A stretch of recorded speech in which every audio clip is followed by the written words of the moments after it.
Hi, I'm trying to line this up so there's a little bit of a glow over my head so I appear like I'm especially angelic today. Um, today, I'd like to answer questions. What I'd like to do is answer questions about viral questions, but I'll attach Governor Cuomo's detailed interview from yesterday on this email, this Saturday email.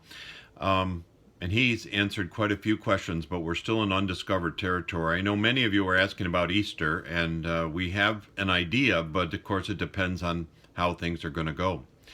Um, but what about Bible questions? Many of you have been reading the race for reading God's Word, and we have a few.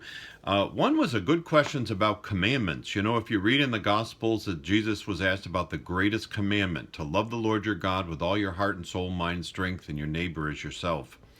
That greatest commandment is actually a commandment found in Deuteronomy 6 and 7. You'll find, and um, and yet that's not one of the Ten Commandments. The Ten Commandments are in Deuteronomy as well in chapter 6, and you might want to read through some of that. It's interesting also if you want to read the whole context, read Exodus, and that's the story of Moses and where he runs into the Ten Commandments in Exodus chapter 20. Jesus actually added to love your neighbor as yourself. It's found in the Old Testament, of course, but to connect it with the greatest commandment, that connection was really something that Jesus added. So the greatest commandment we have is to love the Lord your God and your neighbor as yourself. The Ten Commandments are wonderful truths about godly living. The other question had to do with, say, in Mark chapter 11, verse 12, we find this really unusual incident about this time in this life of Jesus as he's approaching Jerusalem. It's after the Palm Sunday, and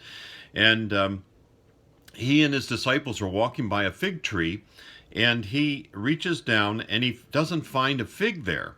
And so he gives it a curse. May no one ever eat fruit from you again. And his disciples heard it. Well, when Jesus comes back the next day, the fig tree is withered. There's not only no figs, but there's a dead tree there.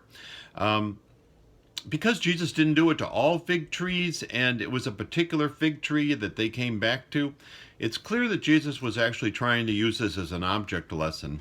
And so, one of the ideas was that it was like the person who promises to do good but doesn't, supposedly produces fruit but doesn't, and but the problem is complicated by the fact that when Jesus was walking by, it was springtime. It wasn't the time when figs should be there, anyways.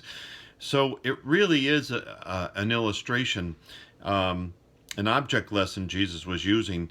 Fig trees were often stood for the nation of Israel, and so he was using as an example that Israel will be judged for their spiritual unfruitfulness if they don't turn and recognize the work that God was doing at that particular time in Jesus Christ.